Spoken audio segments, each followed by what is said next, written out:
ভাই লিটারেলি হচ্ছে ডাল কিনে নিয়ে আসছিলাম ইয়ের থেকে, কি বলে, দোকান থেকে।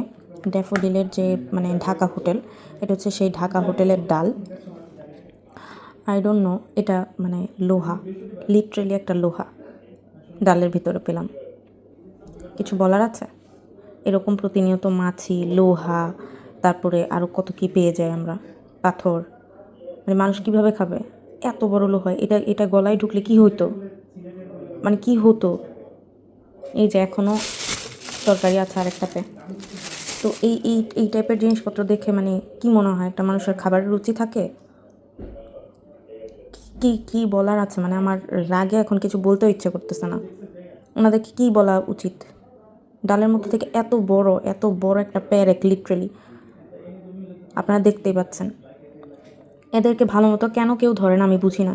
কেন ধরে না? কেন ধরে না?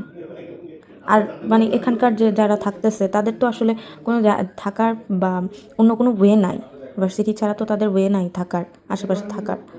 দূর থেকে অনেক দূরে হয়ে যায়, যার কারণে আশেপাশে থাকে। তো থেকে যদি এগুলা খেতে হয়, তাদের জীবনের কোনো ঝুঁকি নাই। সিরিয়াসলি, মানে এগুলার দায়ভার কে নেবে? এই যে খেয়ে যদি আমার এখন কিছু হতো, কে দায়ভার নিত? আমি একটু বাজিয়ে দেখাই, হ্যাঁ, এই জিনিসটা যে মানে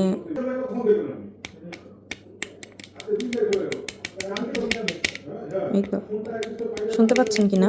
এটা কিন্তু লোহা, এটা কিন্তু লোহা, হ্যাঁ, এই যে লোহা। ছি।